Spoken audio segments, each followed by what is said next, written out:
Hey everyone, how's it going? So I am here to talk about my BookTubeAthon TBR. This was just announced the other day by Ariel Bissett, and I've been seeing some other people's BookTubeAthon TBR videos go around. I saw Sean the Bookmaniac do one, and I saw Steve Donahue do one, and I saw Eric Carl Anderson do one. And it inspired me finally to just do one myself. I wasn't thinking I was going to participate, but around the time that the BookTubeathon is happening, right at the beginning of the BookTubeathon, I'm going to be having all 4 wisdom teeth taken out.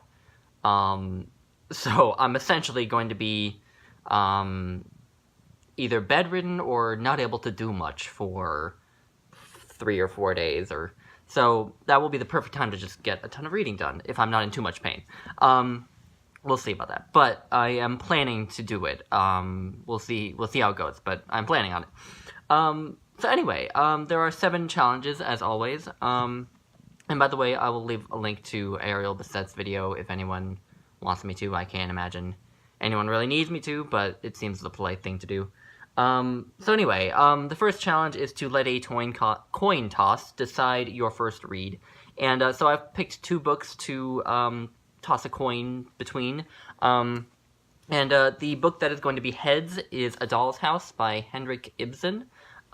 This is, according to the dust jacket on display, it is considered Ibsen's masterpiece.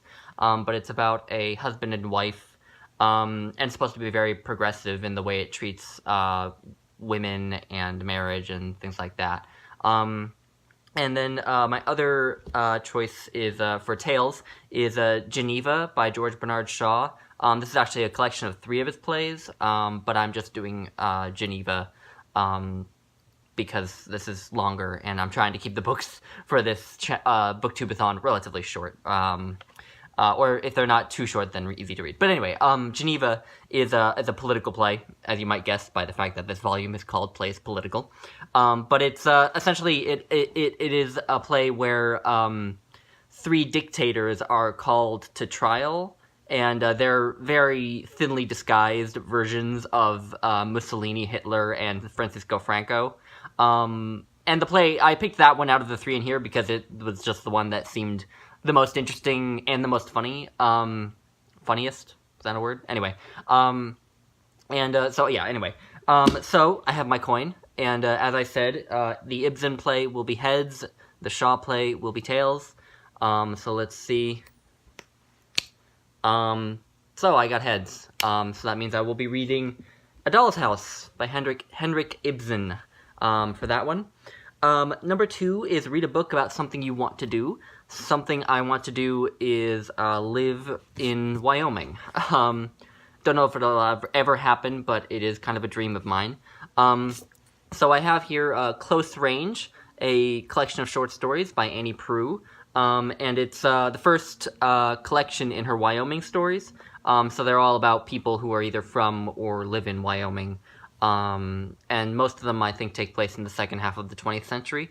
And it also contains the story Brokeback Mountain, which, the movie of which is one of my favorite movies ever, and which I have read before, but I haven't read any of the other stories in here, so I will look forward to reading that.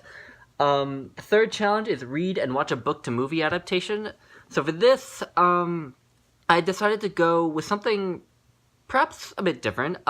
So I picked Electra by Euripides, his play about the daughter of Agamemnon, who decides to get revenge on her own mother for murdering her father. So when Agamemnon gets back from the Trojan War, his wife Clytemnestra murders him because he had previously burned their younger daughter Iphigenia as a sacrifice, and she was kind of angry about that.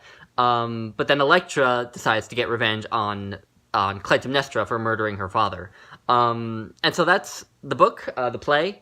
And then I have found, it's actually free on YouTube, there is a film, an old 1962 film, directed by Michael Kakouyanis, and yeah, it's an old black and white film adaptation of Electra, and it's actually the first in a trilogy of films, I guess, that Kakouyanis did of adaptations of plays by Euripides. But yeah, this will be good. The play is like 50 pages long, and the film, I think, is only like an hour and a half. So yeah, I'm really looking forward to that. That'll be really cool.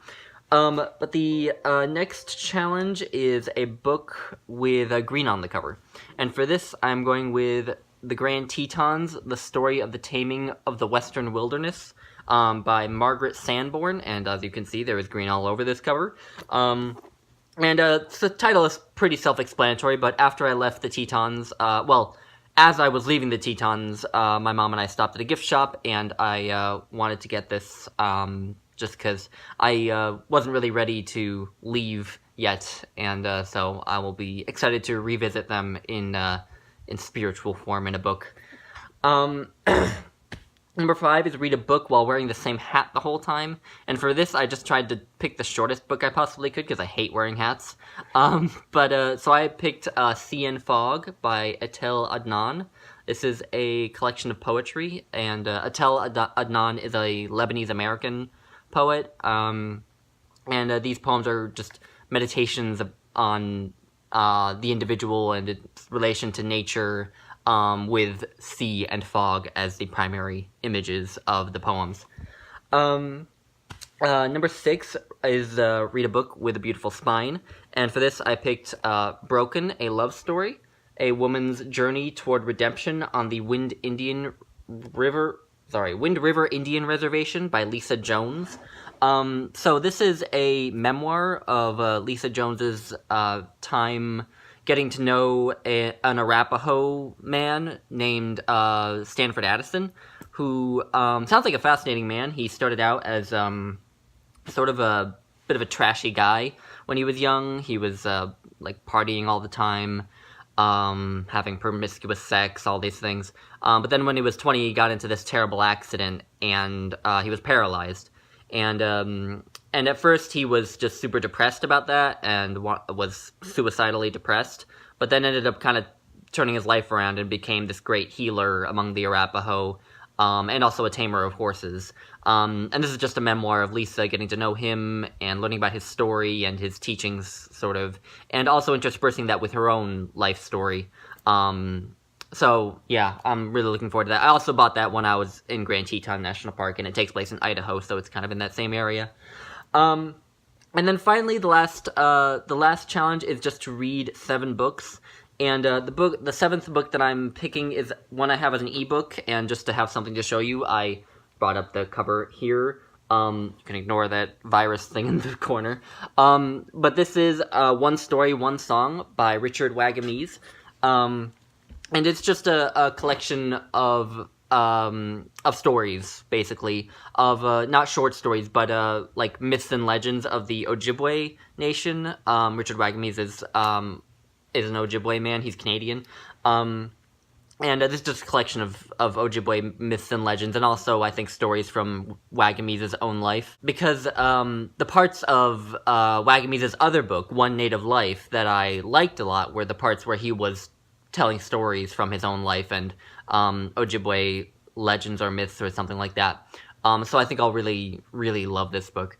It's also just over 200 pages, and Wagamese's writing was very easy to read, I think, so it'll be a quick read, I think. So yeah, that's my BookTubeAthon TBR. Let me know if you're participating and what you're going to read. I'll be looking out for everyone else's videos on this, and yeah, I'm looking forward to it. So anyway, thank you for watching, guys. Bye!